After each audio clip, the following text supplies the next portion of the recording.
हम लोग इंदिरा जी के यहाँ जाते थे। हमारे इंदिरा गांधी जी प्राइम मिनिस्टर थी। तो 79 में हमारा उनसे झगड़ा हो गया। काफी आजाद दरी ये सारे राजीव गांधी, संजय गांधी पालिका बाजार आते थे, आकर के मेरी दुकान में बैठ करके, वहाँ मेरी फिल्मों की दुकान थी, उसकी फोटो स्टूडियो, कैसेट, ये बैठ करके वहाँ गुलाम नबी आजाद वहाँ बैठ करके 2-4 घंटे डेली, दूसरे दिन तीसरे दिन आके बैठ के कैसेट बेचते थे। यारी दोस्ती में उस समय मेरे को 4 से 5 लाख रुपए आमदनी थी। उस समय मतलब कब? 77, 78। दर्द तो इनमें सब में था। मुलायम सिंह को छोड़ के सब में दर्द था। मुलायम सिंह बदमाश आदमी था। बाकी ये शरद यादव में भी गरीबों के पिछड़ों प्रति सच्चा दर्द था। और लालू कैसा दर्द तो किसी में नहीं था। मर्द आदमी यदि इस देश में है आज की तारीख में भी तो लालू है। मैं अब से अभी मैं नेक्स्ट टू बीपी से रखता था। सब लोग मानते थे, जितने मिनिस्टर आते थे वो सब लोग कहते भैया जय भगवान जाटव जी यदि आपके साथ है तो सब काम होगी। किसी जी प्रधानमंत्री थे, जब हमने कहा तो वो कहा सेंट्रल हॉल में चलिए देखते। वहाँ सेंट्रल हॉल में गए, देखा कहाँ लगेगी मूर्ति, कहाँ लग सकती है, तो देखा यहाँ तो सब लगी पड़ी है, कोई जगह तो है नहीं। तो बीपीसी जी ने कहा ये गेट बंद कर दो। उसमें 5-6 गेट थे सेंट्रल हॉल में अलग अलग। उन्होंने कहा ये एक गेट बंद कर दो, इसके ऊपर बाघा मूर्ति लगा। दलित आंदोलन अब आंदोलन नहीं, तब मुद्दे को ढंग से उठा करके उसको आखिर दम तक पहुंचाते थे। अब तो शोबाजी ज्यादा हो रही है, दिखाव। ये अभियान बहुत देर से चला रहा हूँ, बहुत कोशिश कर रहा हूँ। भाई बिजनेस कैप्चर करो, रेडी लगाओ, चप्पल बेचो, उसपे सब्जी बेचो, फ्रूट बेचो, मतलब रुमाल बेचो, तौलिए बेचो। छोटे बिजनेस में कोई शर्माने की जरूरत नहीं।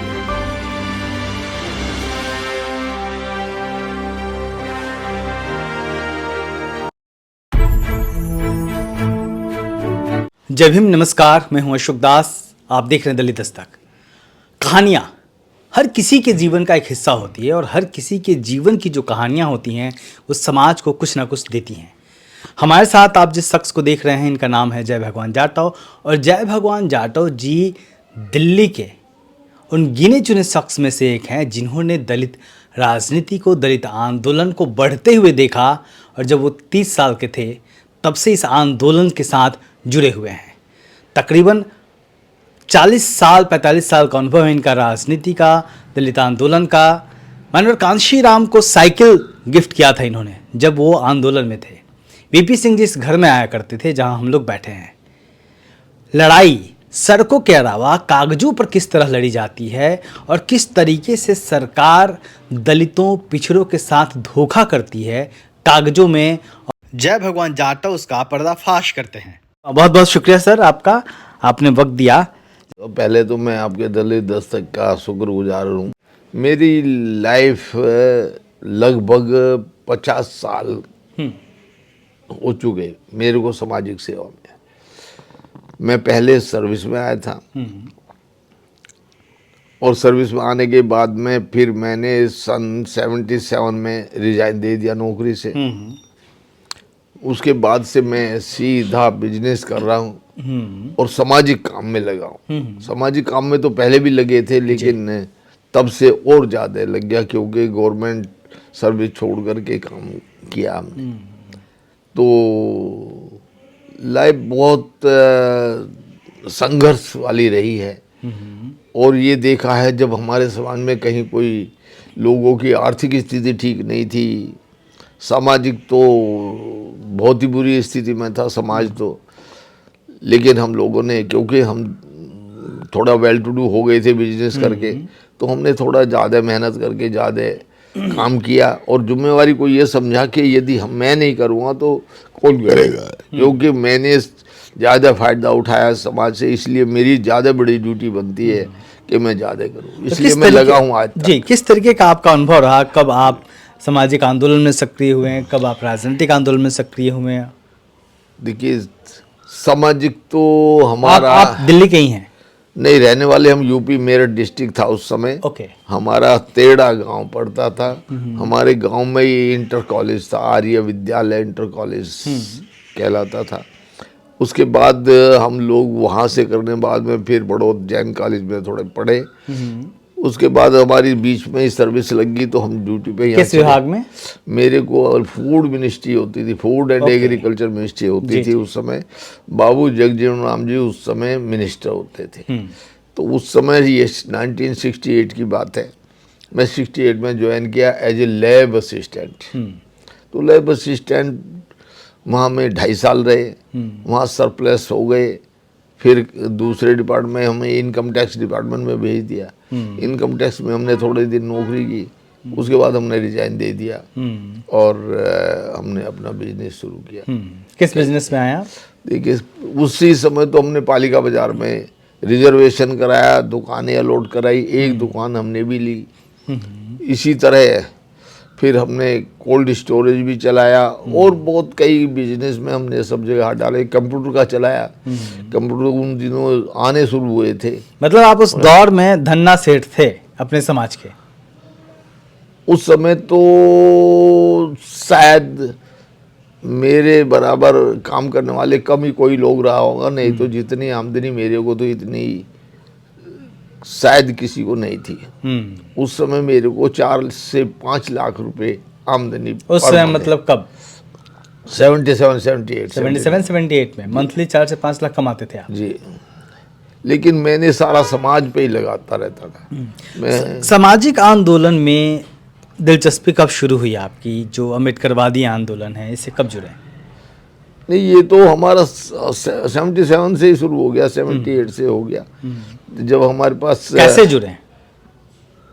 नहीं, मैं खुद ही काम करते थे अपनी संस्था। हमने राष्ट्रीय शोषित परिषद बनाई, उसके ऊपर जो हम तरह तरह की जुल्म जाति देखते थे तो हम उसके बिहाफ पर चिट्ठी लिखते थे। तो 77 से ही हो गया था। 82 में तो हमने संस्था रजिस्टर्ड करा ली थी और फिर हम लोग काम करते रहे।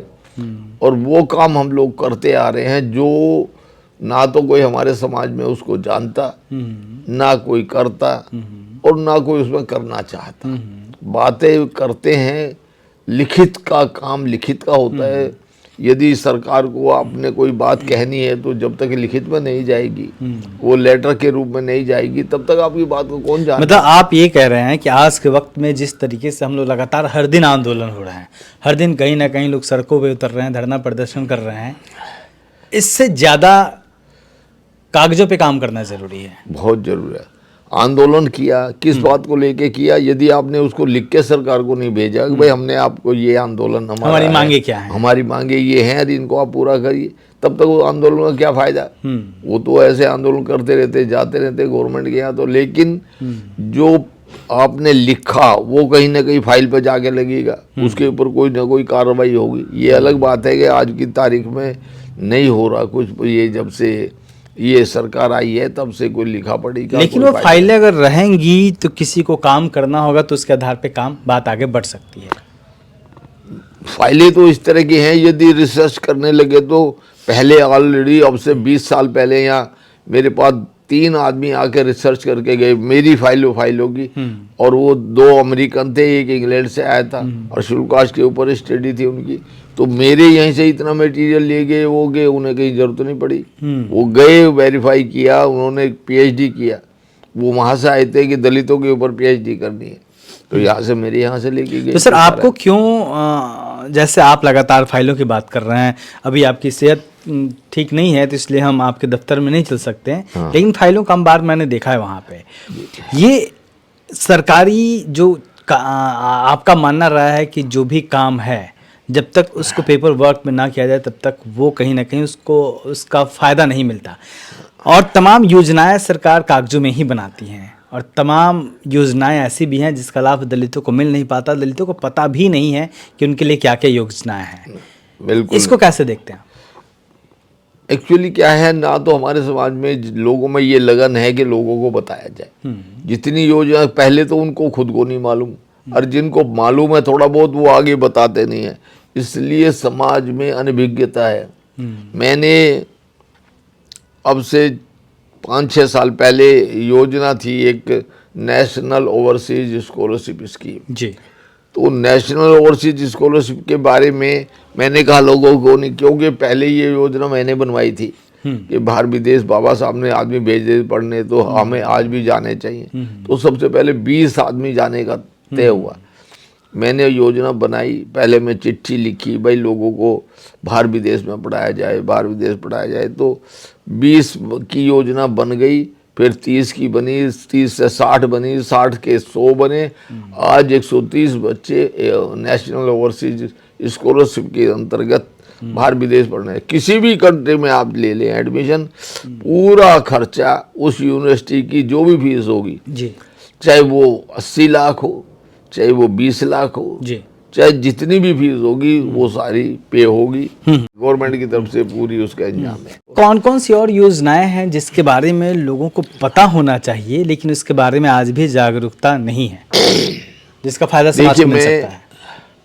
हमारा प्लानिंग डिपार्टमेंट होता था पहले, प्लानिंग कमीशन होता था, झगड़ा चलता था।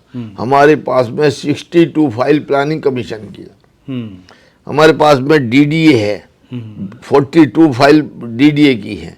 उसमें मकान में रिजर्वेशन कराया, प्लॉट में रिजर्वेशन कराया, दुकानों में रिजर्वेशन कराया।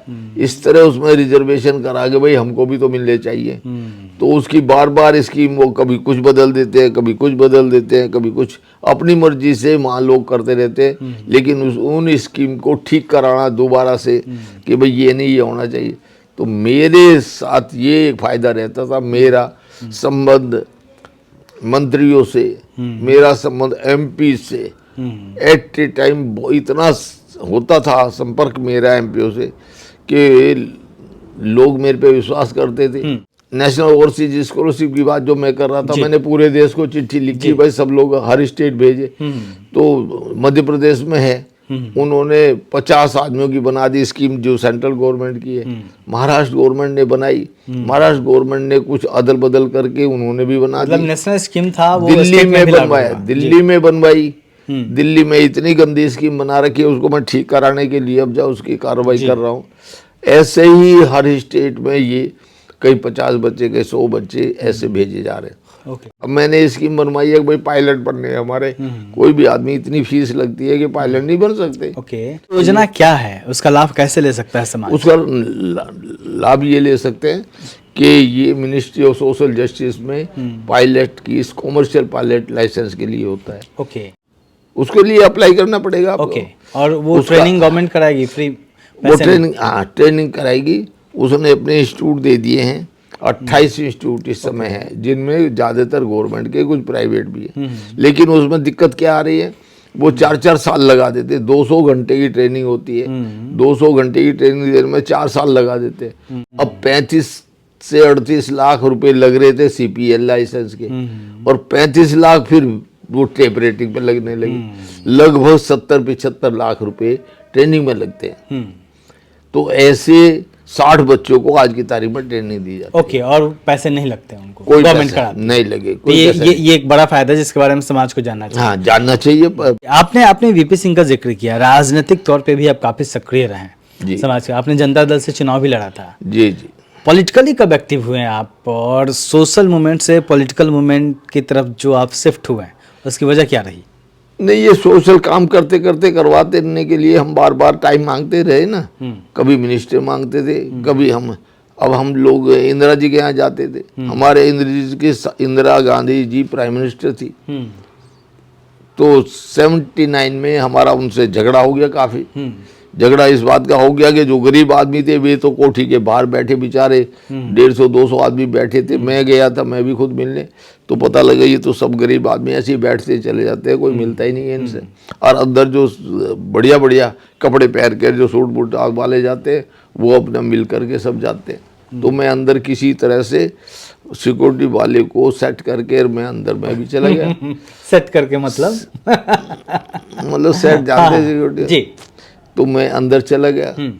तो वहाँ जब गए तो इंदिरा जी आई, मैं रास्ते में खड़ा था चुप के। उन दिनों कोई सिक्योरिटी इतनी ज़्यादा नहीं था, कुछ ज़्यादा नहीं था। तो मेरा वहाँ झगड़ा हो गया। तो झगड़ा इस बात के ऊपर हो गया कि भाई वो ये लोग तो मिल के चले जाएंगे, वोट तो उनके भी हैं जो बाहर बैठे हैं, उनको कौन मिलेगा, उनकी क्या क्या समस्या है। और आप कहते हैं गरीबी हटाओ और तमाम चीज़। हाँ, तो उस समय उनको जब बताया, मैं कहा वे लोग अपने कहीं पुलिस के परेशान हैं, कहीं बच्चे नौकरी परेशान है, किसी को नौकरी निकाल दिया है, तो मतलब उनको भी सुनो, उनकी भी सुनो, पहले उनकी सुनो तब इनकी सुनो। तो ये झगड़ा हो ही रहा था। तो इतने में वीपी सिंह जी आ गए, वो फाइनेंस मिनिस्टर थे। आकर के मेरी कोड़ी भर के इंदिरा जी से अलग हटाया कि भाई क्यों झगड़ रहे, क्यों। तो मैं बहुत ऊंचा ऊंचा बोल रहा था, तो जवान था तो उस समय। तो उन्होंने कहा कि आप मेरे पास आया करो, मैं आपकी मदद करूँगा। मैं कहा मैं तो आऊँगा, पर उनका पहले उन्हें तो मिलाओ। तो इंदिरा जी ने उनको उसी टाइम डांटा वीपी सिंह जी को, नहीं हटाइए, आप हटिए, कोई बात नहीं, इनको बोलने दो, इनको बोलना है। तो मेरे को खुल करके सुना उन्होंने, और मेरी ड्यूटी लगा दी कि भाई कल से आप आइए, जितने लोग आते हैं पहले उनको मिलवाइए। तो आपको कल 9:45 यहाँ आना, 8:30 बजे, 9:45 जितने लोगों को लेके आना है लेके आओ, जितने जो भी आएंगे उनको सबको आप मिलाइए। तो हम लोग उनको मिलाते थे, सबको सबकी मिलाते थे। तो उस समय मैंने कितने हजार आदमी नौकरी लगा दी, क्योंकि जब वहाँ आते थे उस समय ऐसा था, डीडीए के वाइस चेयरमैन भी आएंगे, सवेरे सब लोग 9 बजे वहाँ खड़े होते थे लाइन में। उधर एक पाइप लगे थे, पाइप लगने के साथ साथ साथ साथ वो खड़े होते थे। राजीव गांधी भी, संजय गांधी भी, सब वहीं पाइप के साथ खड़े रहते थे ऐसे ही देखने के लिए। तो एनडीएमसी के चेयरमैन भी, एमसीडी के भी, सब के बड़े बड़े अधिकारी सब वहाँ जाते थे। तो जो गरीब आता था, जैसा देखा, मैं खुद चिट्ठी लिखे, हाँ नाम लिखा, उसका दे दिया, मैं कल से ही आपके डीडीए में आएंगे, इनको अब ले जाइए कल। जितनी पढ़ाई होती थी, हाँ जैसे वैसे ही उनको कह दिया भाई इनको एडजस्ट कर जी। तो उस समय हजारों आदमी, काफी आदमी हम लोग ऐसे लगाते। उन दिनों कोई ज्यादा पूछताछ वो नहीं थी कि ऐसे, और लोगों की जरूरत भी थी, देश बन रहा था। तो हम लोगों ने तो वीपी सिंह जी से फिर हमारा तब का बहुत दोस्ताना हो गया। उन्होंने कहा मेरे पास आइए, तो मैं उनके पास जाता था, मिलता था। अपने दौर के किस राजनेता से आप सबसे ज्यादा प्रभावित रहे और क्यों? वीपी सिंह जी से। क्यों? उन्होंने, उस आदमी के अंदर दिल में भी वही बात थी, बाहर भी वही बात थी, अंदर भी वही थी। उसके दिल में काला नहीं था, वो फेयर आदमी था, ईमानदार आदमी, 100%। मैंने सारे प्राइम मिनिस्टर के साथ काम किया, मैंने देवगौड़ा के साथ भी बैठा हूँ, मेरी दोस्ती नंबर 2 पे होती थी। गुजराल साहब के साथ, राजीव गांधी से मेरा बहुत नजदीकी संबंध था, इंदिरा जी से बहुत प्यारा संबंध था, सभी से मेरा बहुत अच्छा रहा। नरसिंह राव को छोड़ के मेरा नरसिंह राव जी से कभी कोई संबंध नहीं रहा, बाकी सबसे मेरा रहा। अब ये आप कहेंगे कि भाई कह लें, अब ये गुलाम नबी आजाद, ये सारे राजीव गांधी, संजय गांधी पालिका बाजार आते थे, आकर के मेरी दुकान में बैठ करके, वहाँ मेरी फिल्मों की दुकान थी, उसकी फोटो स्टूडियो, कैसेट, ये बैठ करके वहाँ गुलाम नबी आजाद वहाँ बैठ करके 2-4 घंटे डेली, दूसरे दिन तीसरे दिन आके बैठ के कैसेट बेचते थे, यारी दोस्ती में। और कोई मतलब नहीं था भाई, ऐसे ही अपना टाइम पास करने आगे भाई, दिन में घूमते फिरते। पालिका बाजार, उन दिनों पालिका बाजार का खास चार्म था, नाम था, कहीं देश में और इस तरह का कोई बाजार नहीं था। तो वहाँ दुकान पे हमारी, तब तक हमने 2 दुकान 3 दुकान कर ली थी। तो मैंने ये देखा कि जो भी काम हुआ है वीपी सिंह के जमाने में हुआ है, और जनरली मेरी उसमें बहुत अहमियत होती थी, क्योंकि रामविलास जी थे उस समय मेन, शरद यादव थे, ये सारे जितने लोग थे। बल्कि रामधन जी से तो मेरा झगड़ा हो गया कि तुमने मिनिस्टर मुझे नहीं बनने दिया, रामविलास को तुमने 2-4 दिलवा दिए। अरे मैं कहा मैं तो एमपी ना मिले, मेरे को कौन पूछता है। वो कहता नहीं। और रामधन जी ने मेरा इतना भारी नुकसान किया उस जमाने में, कम से कम 13-14 लाख रुपए का नुकसान किया। मैं गरीबों के लिए काम करता था, लेकिन सब बर्बाद कर दिया रामधन जी। तो जो दलित समाज के नेता थे उस वक्त में, जैसे रामविलास पासवान जी का नाम ले रहे हैं आप, शरद यादव थे उस समय सक्रिय, लालू यादव थे, है ना। तो आप इनको कैसे याद करते हैं? इसमें कौन था जिसके भीतर समाज के लिए सबसे ज़्यादा दर्द था और जो समर्पित आदमी था? देखो, दर्द तो इनमें सब में था। मुलायम सिंह को छोड़ के सब में दर्द था। मुलायम सिंह बदमाश आदमी था। बाकी ये शरद यादव में भी गरीबों के, पिछड़ों के प्रति सच्चा दर्द था। और लालू कैसा दर्द तो किसी में नहीं था। मर्द आदमी यदि इस देश में है आज की तारीख में भी तो लालू है। मैं अब से नहीं, उनको तब से ही जानता हूँ जब से वो 1990 से, जब से बीपी सिंह के यहाँ आना जाना उनका था, तो 1990 से मेरी जान पहचान है। आज इसको 35 साल के लगभग होने हैं। तो आदमी वही झटका ले सकता है इसमें, कभी और सब झुक सकते हैं। वो टूट गया, जेल चला गया, लेकिन झुका नहीं। उस आदमी में ये सब है। तो आदमी वो है। और वीपी सिंह जी में ये था कि उनमें दर्द था। जब भी गरीब का ऐसा दर्द था, ऐसा दर्द मैंने कभी नहीं देखा। न्याय की भावना थी। न्याय की भावना। और पासवान वो जी- चाहते जो समाज का काम करना है, करवाना है, वो करा लो, बता दो। तो मेरे को जितने याद थे काम में, उतने काम उनको दिए, उन्होंने किया होता है। जब रामलाल विलास पासवान जी की बात करते हैं तो लंबे समय तक वो कहीं ना कहीं भारतीय जनता पार्टी के साथ रहे हैं। समझौतावादी थे क्या? हाँ, समझौतावादी, वो समझौतावादी। उनको कुर्सी चाहिए थी हमेशा। मेरा कई बार इन बातों पे उनके साथ काफी मनमुटाव होता था। वो लोगों को मिलते भी नहीं थे कई बार। वो तो मैं जबरदस्ती ले जाके सबको अंदर घुसेड़ के कहता था, मिल जाए इनको, ये बात करिए, ये क्या मतलब है। ये लोग बेचारे, कोई कहीं से आया, कोई कहीं से आया, हजार किलोमीटर से लोग आकर के बिना मिले चले जाते हैं। तो वो रामविलास जी में वो उस तरह का दर्द नहीं था जो वीपी सिंह में था। ओके। दलितों किन किन के साथ की आपकी यादें हैं और किस तरह की यादें हैं उस दौर के तमाम नेताओं की? यादें तो स्पेशली वीपी सिंह जी की है। वीपी सिंह जी ने भारत रत्न दिया बाबा साहब को, हमारी मांग थी। उनका फोटो लगाने की पार्लियामेंट हाउस में बात थी। ये वो सब बहुत वीपी दिन सिंह की के दौर बात में है। हुआ। हाँ, और कहीं ना वीपी कहीं सिंह जी ने ही लगाया। आपकी भूमिका थी उसमें। मेरी भूमिका थी। तो जब वो वीपी सिंह जी प्रधानमंत्री थे, जब हमने कहा तो वो कहा सेंट्रल हॉल में चलिए देखते हैं। वहाँ सेंट्रल हॉल में गए, देखा कहाँ लगेगी मूर्ति, कहाँ लग सकती है। तो देखा यहाँ तो सब लगी पड़ी है, कोई जगह तो है नहीं। तो वीपी सिंह जी ने कहा ये गेट बंद कर दो।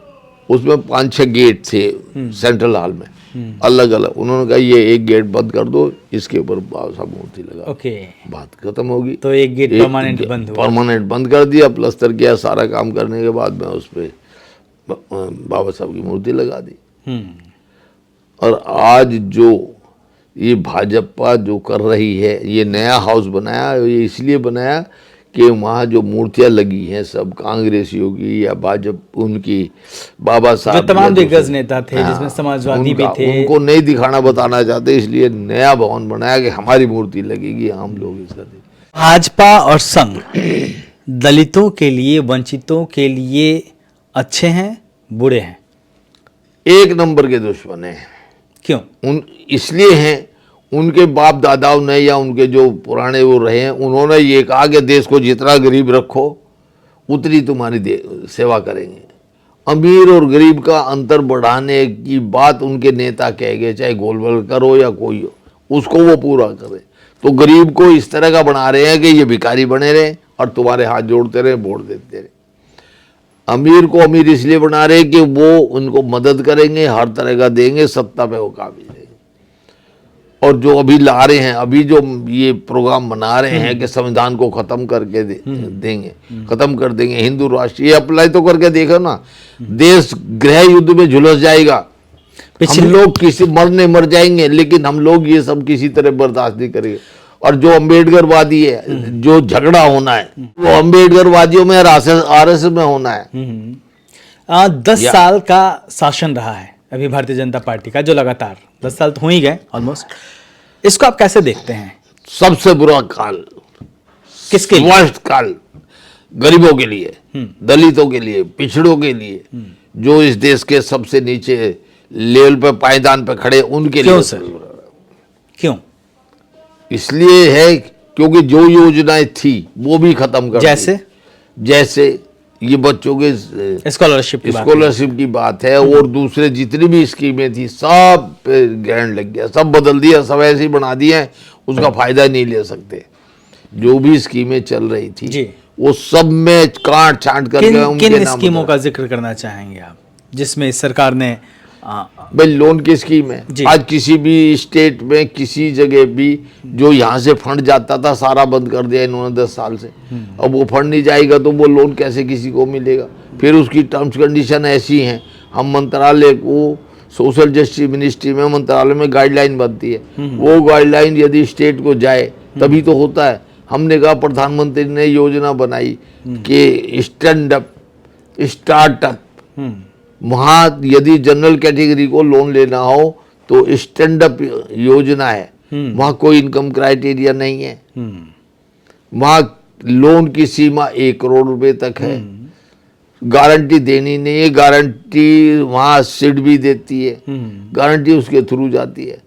और जो ये शुल्काश का डिपार्टमेंट है, इसको इन्होंने जो योजना इनके अंतर्गत जितनी भी फाइनेंशियल कॉर्पोरेशन शुल्काश के लिए काम करती है, उनके यहाँ क्या है, स्टार्टअप 5 लाख रुपए तक का लोन है, तो उनको मिलेगा जिनकी 3 लाख रुपए आमदनी है। जबकि वहाँ प्रधानमंत्री रोजगार योजना हो या किसी भी योजना में आप चले जाओ, स्टार्टअप हो या कोई भी हो, कोई आय सीमा नहीं है। 2 तरह के आंदोलन चलते हैं, एक सामाजिक आंदोलन, एक है आर्थिक आंदोलन कि आर्थिक न्याय मिले। आप किस आंदोलन को मानते हैं कि इसके ऊपर ज्यादा काम करने की जरूरत है?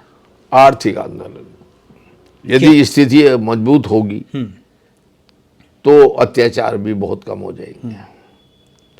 जब आर्थिक स्थिति गरीब है तो उसकी तो एक कहावत है, गरीब की बेटी, गरीब की बहू गांव की बहू जाएगी, हो जाए, तो वो वाली कहानी है।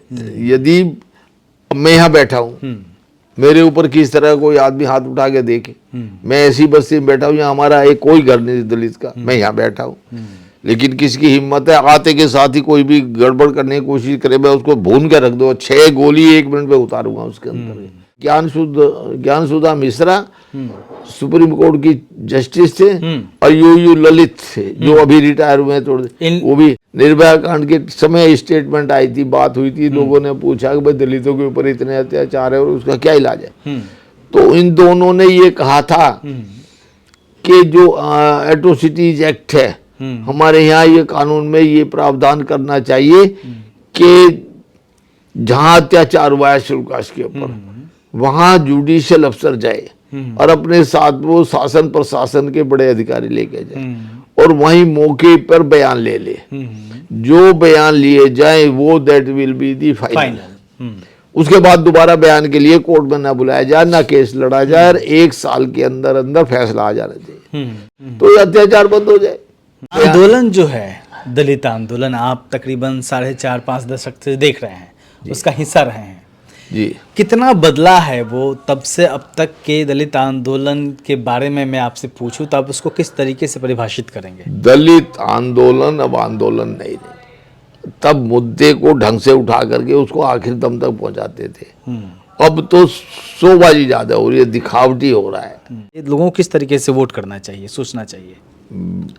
अभी फिलहाल बीजेपी को किसी भी कीमत पे हटाना चाहिए यदि देश को बचाना है तो, नहीं तो गृह युद्ध की तरफ देश बढ़ेगा, कोई नहीं रोक सकता है। और जो ये मुट्ठी भर लोग हैं जो ब्राह्मण कहते हैं, जिनको जो देश को घुमाना चाहते हैं, वो ये भूल जाते हैं तुम्हारी तादाद है कितनी। यदि 4% भी ये हैं तो यहाँ तो यदि दलित और दलित को भी चमार ही कोई गिन लो, आप जाटो चमार को ही गिन लो, यदि इसी को पूरे देश में चमार है, ऐसा कोई स्टेट नहीं जहाँ चमार नहीं है, कोई गांव नहीं है, कोई गांव नहीं है कि जहाँ चमार ना हो, चाहे वो साउथ का हो, चाहे कहीं का भी हो, चाहे जम्मू कश्मीर का हो, चाहे वो कहीं का भी हो। तो यदि उन्हीं की आबादी उनका ले लें तो इतनी तादाद है कि इनके 4% है तो उनके 14% है। यदि ये दलित को सोचते हैं कि हम इनको ठिकाने लगा देंगे, ये गलत फहमी में है। ये नहीं पता कि यदि दलितों ने इनकी लिस्ट बना करके इनकी मुंडिया मोड़नी शुरू कर दी तो क्या होगा। भाई ब्राह्मणों में भी अच्छे लोग भी तो हैं, ठाकुरों में अच्छे लोग भी तो हैं। बहुजन राजनीति जो है, दलित राजनीति, उसको आज आप कहाँ देख रहे हैं? देखिए, आपको एक बता दूं अशोक जी, इस देश में जितने नेता हैं सबको सिक्योरिटी चाहिए जी। सिक्योरिटी ले लेते हैं, वो सिक्योरिटी लेते हैं, उनको ये मूर्खों को नहीं पता कि तेरे घर पे जासूस आ गया और तेरी हर मूवमेंट डेली शाम को गवर्नमेंट के खाते में लिखी जाएगी। ये उनको नहीं पता, नहीं तो जो ये समझ जाएंगे भाई ये जासूस है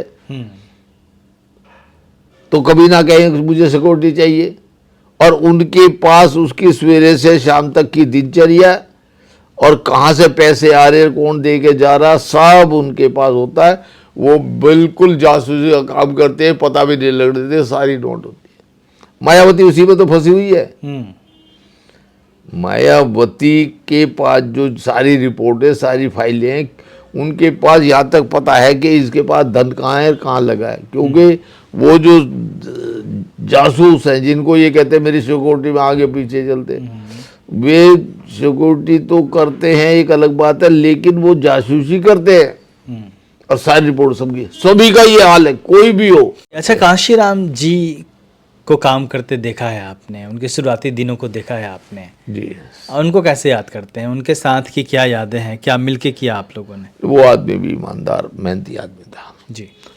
वो भी वीपी सिंह के मुकाबले का आदमी था। वो अलग बात है, वो दलित का था और भाई उतना नहीं था, उसको पॉलिटिकल उतना तजुर्बा नहीं था, लेकिन किसी तरह कम नहीं था। वीपी सिंह जी में और उनमें वही गुण थे, ना उसमें रिश्वत खाने के गुण वो थे कि रिश्वत खाई, ना हेरा फेरी के थे, ना और कोई था। बड़ा ईमानदार आदमी था काशीराम, अच्छा नेता था, बस यही कह सकता हूँ। पहली मुलाकात कब हुई उनकी आपकी? मेरे पास वो आए थे 77 में। ओके। 77 में जब आए थे, यहाँ दिल्ली में घूमते थे, कोई इनके पैर नहीं लगने दिए, तब वो मेरे पास लेके लोग आए थे कि आप जयभगवान जाटव से मिलिए, वहाँ से आपकी मदद होगी। तो मेरे पास आए थे, तब उन्होंने अपनी ये इच्छा जाहिर की कि हम इस देश को कैप्चर कर सकते हैं, हमारी इतनी आबादी है। कागज पेंसिल लेके मेरे को समझाने लगी। जब समझा तो मैंने कहा आपके पैरों में तो चप्पल नहीं, ये 1.5 रुपए की चप्पल है, और इसमें भी ये राइट पैर की ये मेगा सारी वो घिसी हुई है, जमीन पे तुम्हारा पैर चलता है, पैंट के लपुचड़े निकले हैं, बगले तुम्हारी बुशर्ट की फटी हुई हैं, और तुम सत्ता कैप्चर करने की बातें करते हो। मतलब हालत फटेहालों जैसी थी, लेकिन हौसला था कि सत्ता पे हाँ, काबिज होना कि है। सत्ता हम कैप्चर कर, ये एक उनके बड़ी बात दिमाग है। में था। फिर हमारी टर्म्स कंडीशन तय हुई, हमने उनको मदद की। टर्म्स कंडीशन क्या थी, आप ऐसी बातें कही तो, जी। बंद कमरे में मीटिंग होगी, 40 साल से ऊपर का आदमी मीटिंग में नहीं बैठेगा, फ्यूज बल्ब की जरूरत नहीं, वो ना काम करते हैं ना करने देते हैं। उनका दिमाग पक जाता है, उनको तुम बदल नहीं सकते। जो नौजवान हैं उनको ही मीटिंग में बुलाना है, बैठाना है, और पहले उनकी सुननी है, फिर अपनी कहनी है, फिर आपने भरना। पहले जो घड़े में जो भरा हुआ है, दिमाग में जो भरा हुआ है, उसको बाहर निकालना है, भरने के बाद में फिर आप अपनी बात करनी है। और अगली शर्त थी कि दिल्ली में काम नहीं करना है। चौथी शर्त थी कि भाई तुम्हें इन 3 स्टेट दी थी मैंने कि इन 3 में वो आप रहने वाले पंजाब के हो, वहाँ काम करो। मैं यूपी का रहने वाला हूँ, मेरे पे पूरा यूपी का खाका है, मैं उसका आपको मदद दे सकता हूँ, और बिहार में बहुत गरीबी है, आप वहाँ देख लो जो भी करना है। तो तब यूपी तय हुआ था। सबसे बड़ी बात ये थी कि माइक नहीं लगेगा 3 साल तक, कोई माइक पर भाषण नहीं होगा, ओपन कोई मीटिंग नहीं होगी, सिवाय नौजवानों के बीच में आप जाएंगे, अरेंज मैं करता हूँ, बोलता मैं हूँ, तो मैं सब जगह मीटिंग अरेंज करा दिया, बता दिया। फिर आगे एक बार चल पड़े तो आदमी आगे से आगे, आगे से आगे आदमी मिलते रहते हैं, चलता रहता। तो वो लग गए उनके पास। तब जाने आने का कुछ भी नहीं था। पहले तो 15 दिन 20 दिन तो साइकिल पे थोड़ा उनको लगाया, फिर मैंने गाड़ी दी। एक मैंने 15,000 रुपये की गाड़ी खरीदी, अम्बेसडर पुरानी, उसमें टायर भी नहीं थे, टायर भी 3 नए टायर डाले, एक टायर था उसमें, तो मैंने डाली। मैं कहा चलो, वो काम करने वाला कार्यकर्ता मिल गया, वो गाड़ी चलाने लगा था, तो उसी से फिर गाड़ी से काम चलने मतलब लगा। कह सकते हैं कि मान्यवर को पहला 4 व्हीलर आपने गिफ्ट किया था। क्योंकि कब तक कैसे, जब चलना है तो कैसे चलेंगे इस तरह। फिर हमने ये तय किया, मैं कहा जिस गांव में भी हम लड़कों को ये जरूर कहना है कि वो नीला झंडा लगा करके साइकिल पे करें। उन दिनों साइकिल ही थी, स्कूटर तो लोगों ने देखे भी नहीं थे, कार तो बड़ी बात थी। लेकिन हमने था, मैं इस गांव के इस गांव जाएंगे, इस गांव के इस गांव जाएंगे, इस गांव के जाए, चारों तरफ इस तरह का मैं चलेंगे। तो लोगों गांव में सब एकदम हल्ला मचता चला गया। अरे ये अभी तो इधर को जा रहे थे, अभी इधर को जा रहे, अभी इधर को जा रहे, अभी होते सब अलग अलग थे पर दिखते हुए थे कि ये इधर से साइकिल पे झंडे याद रहे, झंडे लग करके। तो ये सब हमने बड़ी मेहनत, बड़ा दिमाग लगाया दिया हुआ था। लेकिन आप वीपी सिंह के करीब थे जी। मनोहर कांशीराम जी ने एक बार वीपी सिंह के खिलाफ चुनाव लड़ा था इलाहाबाद में, हाँ, तब आप किसके साथ थे? मैं दोनों के ही साथ था। मैं काशीराम की तो मदद कर रहा था आगे बढ़ने में, क्यों 77 की बात है और वो चुनाव हुआ था बाद में, वीपी सिंह जी के साथ लड़े थे जा। उनको तब अपना नाम प्रोमिनेंट करने के लिए लड़े, वहाँ वीपी सिंह तो मोटरसाइकिल पे चुनाव लड़ रहे थे। आखिरी मुलाकात कब हुई उनसे? किनसे? कांशीराम जी से आखिरी मुलाकात हुई, आप फिर वही बात आ जाएंगी कि वो जो नहीं कहने की बातें हैं वो भी बात आ जाएगी। उनको लखनऊ में एक मीटिंग रखी गई थी बहुत बड़ी।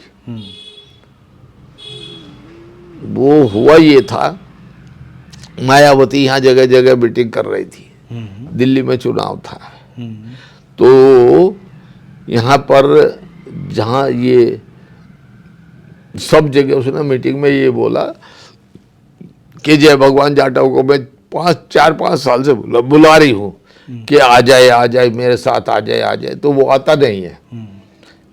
आप लोग दबाव बनाओ कि वो उसको दबाव बनाओ कि मेरे साथ आ जाए, तो हम दोनों भाई बहन मिल करके इस देश को कैप्चर करेंगे। ये बहन जी ने कहा था दिल्ली में। बहन जी ने दिल्ली में कहा था, सबसे पहले उन्हें त्रिलोकपुरी में कहा। तो मेरे जो लोग थे, जैसे ही वो 8 बजे मीटिंग खत्म हुई तो मेरे ऊपर फोन आए लोगों के फटाफट कि बहन जी ऐसे कह के गई है, भाई आप जाते क्यों नहीं। फिर वही बात, फिर उन्होंने शाम को 10 बजे की मीटिंग थी नंदनगरी में, वहाँ भी यही बात की। अगले दिन सुल्तानपुरी में मीटिंग थी, वहाँ भी यही बात की। और कहीं तो फिर मैं वीपी सिंह जी के साथ था, बहुत करीब ही था, तो मैंने वीपी सिंह जी को कहा कि ऐसे ऐसे मायावती जी बोल रही हैं, बात कर रही हैं, तो क्या करना चाहिए। तो वीपी सिंह जी थे उन दिनों लंदन में। यहाँ की 2 मशीनें थी डायलिसिस की, दोनों खराब हो गई थी। तो अचानक उनको जाना पड़ा वहाँ। तो मैंने कहा ऐसे बात, कहते चले जाओ, मुलायम सिंह तो बदमाश आदमी है, उसके साथ तुम्हारी पटेगी नहीं। सोनिया गांधी के साथ 2 बार डिनर आपका फिक्स करा दिया तो आप गए नहीं, तो वहाँ तुम जाने का तुम्हारा मूड नहीं जब कांग्रेस में, और किसके साथ जाओगे। तो काशीराम तुम्हारी बहुत बड़ाई करते रहते हैं, यहाँ भी बहुत चर्चा करते हैं, उनके वहाँ जाना ठीक है, वहाँ चले जाओ। तो मैंने फ़ोन किया, हाँ अमृत राजन ने फ़ोन उठाया, अरे बहन जी याद कर रही है, आप आ जाओ। तो मैं अगले दिन गया, तो मुझे रिसीव करने के लिए बहन जी भी आई हुई थी, घर से निकल के बाहर निकल के गेट पे आ गई थी, और फिर जाके फटाफट मेरे लिए खाने पीने को बहुत बढ़िया चीज़ लाई, मिले बैठे। मैं कहा मुझे, उन्होंने कहा इनको सीपी सिंह को बोला, ये इसको बोला अशोक, धर्मवीर अशोक को बोला और सबको बोला, आपको मैं बुला रही, आप आते नहीं। मैं कहा इन हरामजादों ने किसी ने भी मेरे को नहीं बोला कि बहन जी आपको याद कर रही। मेरे को क्या दिक्कत थी, आपसे नजदीक मेरा कोई हो सकता है। हम लोग 3-3 साल पालिका बाजार में इकट्ठे बैठे, इकट्ठे खाए, इकट्ठे रहते, तो बगल बैठते, ऐसा कैसे हो जाएगा। मैं, इन्होंने किसी ने नहीं बोला मुझे, आपने बोला, लोगों ने फ़ोन किया, तर आप नंदनगरी गए तो भी मेरे को फ़ोन आ गए। मेरा साला भी वहाँ सुन रहा था, उसने भी फ़ोन किया कि बाबूजी ऐसे ऐसे कह गई, लोग तो मिलने को तरसते हैं, तुम्हें बुला रहे, तुम जाते नहीं। ये किस साल की बात है? ये यहाँ कारपोरेशन के चुनाव हो रहे थे। ओके, हाँ। तो मतलब बीएसपी तब देश भर में जाने लगे। हाँ खूब। तो तब फिर क्या हुआ? तो मैं गया, मिला, बड़ी इज्जत हुई, सारा हुआ। तो अमृत राजन को ऑर्डर दिया कि उस दिन रामलीला ग्राउंड में मीटिंग थी इलेक्शन के बारे में, सब लोगों की मिला के दिल्ली की। तो अमृत राजन को बोला कि जय भगवान जी की 1 कुर्सी 2 कुर्सी लग रही है, 1 कुर्सी और लगवा देना। मेरे सामने बोला कि 3री कुर्सी जय भगवान जी की लगेगी स्टेज पे, रामलीला ग्राउंड में मैदान। कुर्सी तो उन्होंने लगा दी, पर जब मैं यहाँ से गया वहाँ, तो मेरे को रिसीव करने हुए 25-30 आदमी गेट पे खड़े हो गए, रिसीव भी किया, नारे भी लगाए कि आ जाओ, VIP जोन में बैठाएंगे आपको, अभी कुर्सी पे मत बैठो। जबकि मायावती ने कहा था कि नहीं चलो आप ऊपर बैठो, स्टेज पे बैठो, हमारे एक आपकी कुर्सी लगेगी। तो 2 की बजाय 3 कुर्सी तय हो गई थी। लेकिन इन हरामजादों ने, इन्होंने, सीपी सिंह ने और ये धर्मवीर अशोक वगैरह ने मुझे बहका करके वीआईपी जोन में ले गए। और फिर जैसे ही मायावती काशीराम उनके पैरों में पकड़ करके क्या क्या क्या मुझे नहीं बुलाया। मैंने शाम को जाकर के मायावती को, मैं ये मेरी बेइज्जती करने के लिए बुलाया था, क्या किया था? कहते मैं हूँ आज का, तुम रहो, कोई बात नहीं, तुम आया करो। तो हमारा आना जाना खूब शुरू हो गया। हम काफ़ी देर तक 2.5-3 साल तक हम नज़दीक लगे रहे। चलो मैं कोई बात, जब जाते मेरे लिए कोई रोक टोक नहीं, कहीं भी आओ जाओ कहीं। हमारा हो गया डिस्प्यूट से पहले वहाँ थी मीटिंग थी वहाँ लखनऊ में। तो मैं एक डॉक्टर एसपी सिंह का नाम सुना हो कभी मिले हो? एसपी सिंह और मैं दोनों हम स्टेज की तरफ नहीं जाते, ये शुरू से ही आदत है मेरी। पे कभी स्टेज पे नहीं ये करता, पर मुझे अपने आप को दिखाना है, मैं स्टेज पे चढ़ जाऊँ, बैठूँ वहाँ कुछ, ऐसा कुछ नहीं। तो मैं पीछे, हम लोग खड़े थे उस दिन, बड़ी धूप और ऐसी चिलचिला धूप थी, मेरा मुंह भी जल गया सारा। तो मैं जब भाषण मायावती का हो गया खत्म, तो फिर काशीराम ने दिया भाषण। मीटिंग वो बुलाई गई थी कि मायावती को अपना उत्तराधिकारी डिक्लेयर करेंगे और पार्टी का अध्यक्ष डिक्लेयर करेंगे, ये तय था। इसलिए भीड़ इतनी ज्यादा थी कि कभी इतनी भीड़ हुई नहीं होगी। बाद भी ठसा पड़ा था, कई लाख आदमी था। तो वहाँ जब बोलने का आया उनका, काशीराम जी का, उन्होंने कहा, बातें तो बहुत कही, लेकिन उसके बाद फाइनल बात ये कही कि काशीराम अगली बार प्रधानमंत्री देश का बनेगा। किसी की मां ने दूध नहीं पिया जो मुझे काशीराम को प्रधानमंत्री बनने से रोक ले। ऐसा बोल दिया। और मैं का वो डिक्लेयर नहीं किया भाई, इसको अध्यक्ष डिक्लेयर करना, तो वो गया था उत्तराधिकारी डिक्लेयर किया, और ये और बोल दिया कि मैं अगला प्रधानमंत्री काशीराम होगा। हम तो उधर से चल के एक तरफ को निकले, इतनी देर में तो 5-7 लौंडे मायावती ने काशीराम के चारों तरफ लगा दिए। हमने भी कोशिश की आगे बढ़ के, उसके बाद वो किससे मिल नहीं सका। उस दिन के बाद बिगड़ी हमारी कब, इन्होंने बीमार रहे तो इन्होंने उसको बतरा हॉस्पिटल में भर्ती करा दिया। 9 महीने हो गए थे वहाँ भर्ती होते होते इलाज। मैंने एक मायावती को कहा, मैं कभी इनका इलाज करवा दो, एम्स में करवा दो या जापान में जहाँ इनका नस का ऑपरेशन होना वहाँ करवा दो। बुजुर्ग आदमी है, बैठे रहेंगे, काम के होंगे, काम करेंगे। अभी आपको इनकी कीमत नहीं पता, बाद में इनकी कीमत का पता लगेगा। बुढ़ा आदमी भी बहुत काम का होता है जब घर में बैठा रहे। कहता नहीं वहां तो बड़ा खर्चा आ रहा, कहाँ से खर्चा आएगा? मैं खर्चा मैं दूंगा, जापान का जो खर्चा होता है मैं दूंगा। लेकिन नहीं, उन्होंने वहां से निकाल के ना एम्स में भर्ती किया, ना वहीं चलते रहे। जब वहां चलते रहे तो इनके भाई, इनकी माँ और वो 5-7, हाँ काशीराम की माँ, वो बेचारी बड़े छोटे कद की थी, 4.5 फीट की छोटी सी थी। भाई भी ऐसा ही था, छोटा सा ही, कोई ज्यादा नहीं था। तो वे सारे लोग आए, 2 आदमी उनको मेरे पास लेके आए। मेरा तो कोई पहले आना जाना कोई था नहीं खास। एक तो था वो स्वामी इंदर कुरुक्षेत्र का, और एक विनोद यहाँ रहता है उत्तम नगर में। ये 2 आदमी और 5-7-10 आदमी, इनकी माँ को और वो। अब वो इनकी माँ मेरे पैरों में गिर पड़ी। वो कह रही मेरे बेटे को बचा दो, काशीराम को बचा दो। मैंने कहा, उसको उठाया, हाथ पैर जोड़े, मैंने खुद उनके पैर छू के कहा, मैं कहा आप ऐसा भारी ना करो, मिलवाते बात करते हैं। तो मैंने 1 आध दिन तो बात करके टाल टूल दिया। फिर वो आ गई अगले दिन, फिर अगले, ऐसे आते रहे कि नहीं आप ही कुछ कर सकते हो, आप ही बुलाओ। अब मेरा भी दिल पसीज गया। तो मैं कहा चलो अच्छा आता हूँ मैं। तो वे धरने पे बैठे थी बतरा हॉस्पिटल के बाहर गेट पे, भाई भी माँ भी सब के हमें मिलना है, हमें मिलना। मिलने कोई देता नहीं था। तो मैं गया तो कुछ तो वहाँ धरने पे लोग थे, 100-1 आदमी होंगे, और 150 मेरे साथ हो गए थे। और कुछ वहाँ से भीड़ होती है हॉस्पिटल में, तो वहाँ सब बैठे रहते हैं। तो हम सारे लोग वहाँ हॉस्पिटल में घुस गए। मैं चलो, तो हम लोग वहाँ धमकाए आए उसको, बतरा वाले को। मैं कहा बतरा को बुलाओ। बतरा तो था नहीं, कहते बतरा जी है नहीं, बताओ जी। मैं कहा काशीराम को छोड़ो, ये मिलने आए, इनको मिलाओ कि जी वो हमारे बस की। तो मैं कहा इसको हॉस्पिटल को आज खाली करवा दो, इसमें आग लगाएंगे कल। काशीराम को नहीं। अब ये जब हम वहाँ धमका धमको के आ गए तो वो बतरा मायावती के घर आ गया 6 बजे ही। ये बातें 3-4 बजे की थी। 6-7 बजे वो मायावती घर आके लगा कि ऐसे ऐसे जय भगवान जाटव आया था और उसके साथ हजार उनने और बढ़ा चढ़ा के बात कर दी कि वो आया था और हमें तो धमका गया, आप उसको निकालो। काशीराम जी का आप अपना इलाज करो, मेरे को हॉस्पिटल चलाना, मैं ये कहाँ लफड़े में पड़ता हूँ। वो कह गया खाली करवा लो, कल आग लगाएंगे, जो भी जिसने गिरफ्तारी करनी करवा ले। ये क्या बात है, तुमने उनको वहाँ पर कोई मिल नहीं सकता, अंदर जा रहे।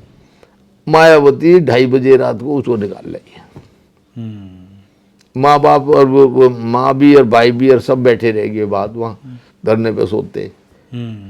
सवेरे हल्ला मच गया, काशीराम को ले गए तो वे भी कहने लगे फिर पता लगेगा। उन्होंने पता किया कहाँ ले गए, तो रात को ले जाके फिर उसी कमरे में बंद कर दिया। फिर भी मिलते, फिर उसके बाद वो सुप्रीम कोर्ट गए, दुनिया भर की वो होती रही, पर कोई हल नहीं निकला, कोई मिल नहीं सका। ये थी हालत। उस दिन के बाद मैं नहीं गया। आज के वक्त में अगर जय भगवान जाटव जिसे कहा जाए, चूंकि आपका एक लंबा अनुभव रहा है, कि क्या होना चाहिए जिससे दलितों की स्थिति सुधर सकती है, तो आप क्या सुझाव देंगे समाज को, जो आंदोलन में लोग लगे हैं उनको? जी, मैं ये अभियान बहुत देर से चला रहा हूँ, बहुत कोशिश कर रहा हूँ। भाई बिजनेस कैप्चर करो, रेडी लगाओ, चप्पल बेचो, उस पे सब्जी बेचो, फ्रूट बेचो, जुराब जूते बेचो, मतलब रुमाल बेचो, तौलिए बेचो। छोटे बिजनेस में कोई शर्माने की जरूरत नहीं। और काम भी तो छोटे ही करते हैं, कौन से बड़े बड़े काम करते हैं। तो काम करके आपको इस पर तजुर्बा हो जाएगा। 10,000 रुपए में सारी आपकी वो लग जाएगी, 10-15 हजार रुपए में पूरी रेडी आपकी लग जाएगी। उससे आपको एक्सपीरियंस हो जाएगा, ग्राहक भी मिलेगा, वो कुछ बात करेगा, कोई तुम करोगे। नॉलेज होना, व्यापार की ट्रिक आना, जैसे मुसलमानों ने किया कहीं ना कहीं। उनको पता नौकरी नहीं लगनी तो सब हाथ की तस्वीर में लग गए ना। आज बिजली को ठीक करने वाला आता है तो मुसलमान आता है, आज और प्लम्बर का काम करता है तो वेल्डिंग का काम करता है, तो ये सब लक्कड़ बनाता है, तो सोफे बनाता है, तो सारे ये मुसलमान ही लोग ज्यादा कर रहे हैं। उनमें 90% मुसलमान है, तो सब हाथ की तस्वीर में घुस गए, तो आज बुरा उनके लिए कुछ नहीं और सब अच्छी 2 रोटी खा रहे हैं। तो हमारे लोगों को भी अब ये समझ लेना चाहिए, बिजनेस करो, आगे बढ़ो। और बिजनेस में रेडी वाला जो यहाँ लगा रहा है, मेरे यहाँ बाहर ही लगा रहा है, मैंने ये देखा, उसने मकान का किराया भी देता है, घर का गुजारा भी करता है, उस रेडी से सारा खर्चा चल रहा। इसका मतलब 1,500-2 हजार रुपये रोज कमा रहा है ना। और ये तनख्वाह कितनी मिल रही है, जो लोग नौकरी पे 8,000, 10,000, 12,000 में काम कर रहे हैं, और वहां वो यदि 2,000 रुपये, 1,000 रुपये का भी कमा, मतलब आर्थिक आंदोलन की जरूरत है, बहुत जरूरी, उसके बिना कुछ नहीं। जी, तो कोई आखिरी बात जो आप जोड़ना चाहें अपने पूरे एक्सपीरियंस का? जिस देखिए, मैं यही जोड़ना चाहता हूं, जो सरकार की नीयत है वो बिल्कुल साफ नहीं है। वो हमें को देना नहीं चाहती। हमें अपने पैरों पे खड़े होना है। पैरों पे खड़े होने के लिए जरूरी है कि हम बिजनेस में घुसे। सरकारी नीतियों को किस तरीके से लागू करवाया जाए और किस तरीके से उनका लाभ ज़्यादा से ज़्यादा समाज को मिले, इस पे भी आपका जो काम रहा है, उसके लिए क्या करना चाहिए? किस तरीके से जो आज के वक्त में लोग काम कर रहे हैं, इस पे काम कर सकते हैं और सरकारी नीतियों को लागू करवाया जा सकता है? सरकारी नीतियों को तो लागू करने का ये है, हमारे लोग भी कम बदमाश नहीं है, सच्चाई बता रहा हूँ। क्योंकि बातें करते हैं, काम कोई नहीं करता। बातें करते हैं, काम कोई नहीं करता। अब सब लोग ये सांसदों को गाली देते हैं, सांसद ऐसे है, सांसद है। अरे कौन जाता कौन है उनके पास, पहले ये बताओ। जो भी जाता है वो जाता है, साहब मेरा ट्रांसफर हो गया, मेरा प्रमोशन नहीं हो रहा, मेरे साथ ये इंक्वायरी बैठा दी, ऐसे काम लेके जाते हैं जिसमें उसका कोई दखल नहीं है, जिसमें समाज के आगे बढ़ने का कोई वो है ही नहीं। वो तो इंडिविजुअल समाज के काम लेके नहीं जाते, समाज के काम नहीं लेके जाते। और जो ये नेता बने हैं, MP MLA बने, उनको खागा भी नहीं पता। ये मेरी गारंटी है, किसी को कुछ नहीं पता, ज्यादातर को कुछ नहीं पता, ऐसा कह सकते हैं। अधिकतर हाँ, ये बचने का आप बता रहे, पर मैं कहता हूं कि किसी को कुछ नहीं पता। जी हाँ जी, तो क्या किया क्योंकि जाए? मैं जिसके पास भी गया हूँ, जहाँ भी गया, वो किसी को कुछ नहीं पता। उसको पता नहीं है नीतियां क्या हैं, किस तरीके से नीतियाँ उसका क्या लाभ हैं, मिले, क्या किस करना तरीके से। चाहिए, किसमें क्या है, कुछ नहीं। अभी मैं एक बता देता, ये जो 27 जून 2005 को 51वीं मीटिंग हुई कमीशन में और प्रधानमंत्री ने अध्यक्षता की, वो नेशनल डेवलपमेंट काउंसिल होती है, उसका प्रधानमंत्री अध्यक्ष होता है और सब चीफ मिनिस्टर उसके सदस्य होते हैं। उसमें प्रस्ताव पास किया, मेरे पास उसके ऑर्डर हैं सारी चीज। उसमें ये ऑर्डर नेट पे भी है और फाइल पे भी है। मैंने सारी फोटोकॉपी फाइल से मंगाई और मेरे पास पहले भी ऑलरेडी थी। उस पे तय हुआ है कि 10 साल में इनको सामान्य वर्ग के बराबर लाया जाएगा। ओके। और ये तय है, आपको मैं पढ़ा दूंगा, उसको ले लो, पेपर ले लेना, फिर आपके पास रहेगा। जी। उसमें है कि जो इनको फंड मिलेगा वो प्लान बजट का इनकी आबादी के अनुपात में मिलेगा। स्टेट भी अपने यहाँ इस तरह का फंड जो SC/ST सब प्लान कहते हैं जिसको, हाँ, जो SC/ST सब प्लान तो बाद में कह रहा हूं, पहले तो टोटल बजट का प्लान होता है। प्लान में से जो पैसा दिया गया उसको SC/ST प्लान बोल देते हैं जी। और ये तब से लागू है आज तक? शुरू से लागू है, लेकिन कोई मानता नहीं ना, किया नहीं ना। तो ये क्योंकि हम लोग सब सोते रहे, किसी ने कोई पीछा पड़े नहीं, कभी इस पे कोई कार्रवाई की नहीं। बार बार प्रस्ताव पास होते रहते हैं, लेकिन जब तक आप ये नहीं पूछोगे भाई क्या हुआ इस प्लान का, तो उनके क्या सिर खुजारे जो वो काम करेंगे हमारे लिए। जो हमारे ही आदमी सो रहे हैं तो उसका क्या इलाज है? तो हमारे आदमी को जागना चाहिए ना। तो हमने 2005 में जागे और वो ये था, ये जो बजट मिला है, मिलेगा, वो ना डाइवर्ट हो सकता ना लैप्स होगा। 2 नंबर तीसरा उसमें ये था, डाइवर्ट लैप्स तो होगा नहीं और वो अलग हेड में रखा जाएगा। उसके लिए शेड्यूल कास्ट के लिए 7, 8, 9 है कोड नंबर और ST के लिए है 796। कोड अलॉट है, उसमें पैसा रखना चाहिए। आज तक किसी ने रखा, कोई पकड़ता नहीं, कहता नहीं, तो कहां से रखे। और जो पैसा दिया जाता है वो बजट का दिखाते तो हैं। मैं अभी आपको दिखा दूं, सोशल जस्टिस मिनिस्ट्री को सारे, वो मेरे पास किताब ला रखी है, प्लानिंग उसकी फाइनेंस मिनिस्ट्री की किताब है, मेरी अपनी नहीं है, और नेट पे पड़ी है। अभी इस साल का जो 24-25 का बजट आया वो भी नेट पे डाल दिया है। उसमें भी शेड्यूल कास्ट के लिए क्या क्या रखा देख लो। वो क्या हो रहा है, शेड्यूल कास्ट को मिनिस्ट्री को दिया 10,000 करोड़ रुपया, उसमें सारे, उसमें SC है, OBC है, विधवा पेंशन है, सोशल डिफेंस है, सॉरी स्कीम है, उसमें 10,000 करोड़। ये चालबाजी है। हाँ, और 1,60,000 करोड़ रुपया बाकी मंत्रालय को बांट रखा है। एग्रीकल्चर को दे दिया 18,000 करोड़, टेक्सटाइल को दे दिया 5,000 करोड़, स्पोर्ट्स को दे दिया 3,000 करोड़, सारी मिनिस्ट्रियों को इसी तरह, ट्रांसपोर्ट को दे दिया इतना। हमारे लिए क्या कर रहे हो? और बताया है जी, इतना इसको, इतना इसको, इतना इसको।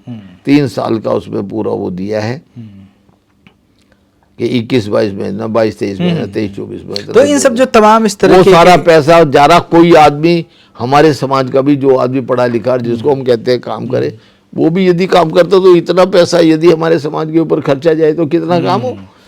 तो और ST को दिया 12,000 करोड़।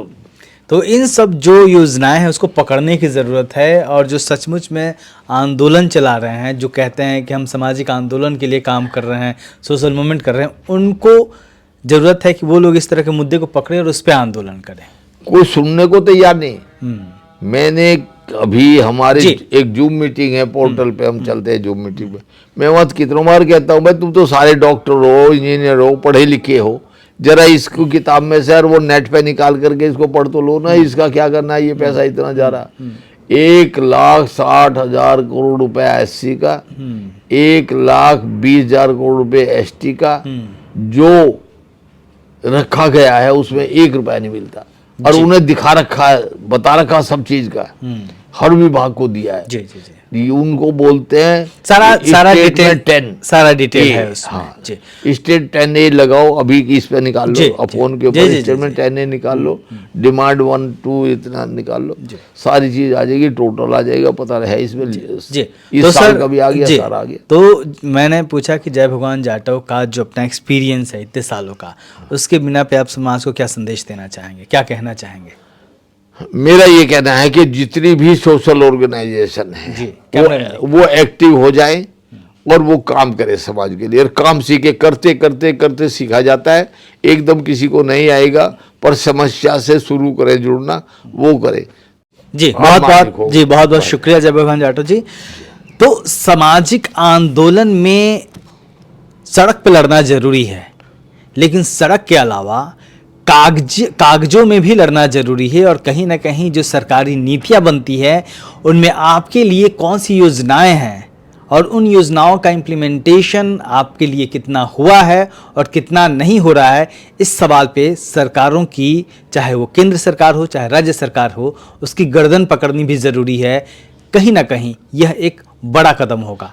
जय भगवान जाटव जी से बातचीत करने के बाद कम से कम ये तो समझा ही जा सकता है। और जो जिम्मेवार आदमी पढ़े लिखे हैं उन लोगों को ये जिम्मेवारी निभानी चाहिए। रिटायर्ड आदमी हैं, जितने हमारे पढ़े लिखे आदमी हैं, उनको इसके लिए ऊपर काम करना चाहिए। जी, देखते रहिए दलित दस्तक। जय भीम।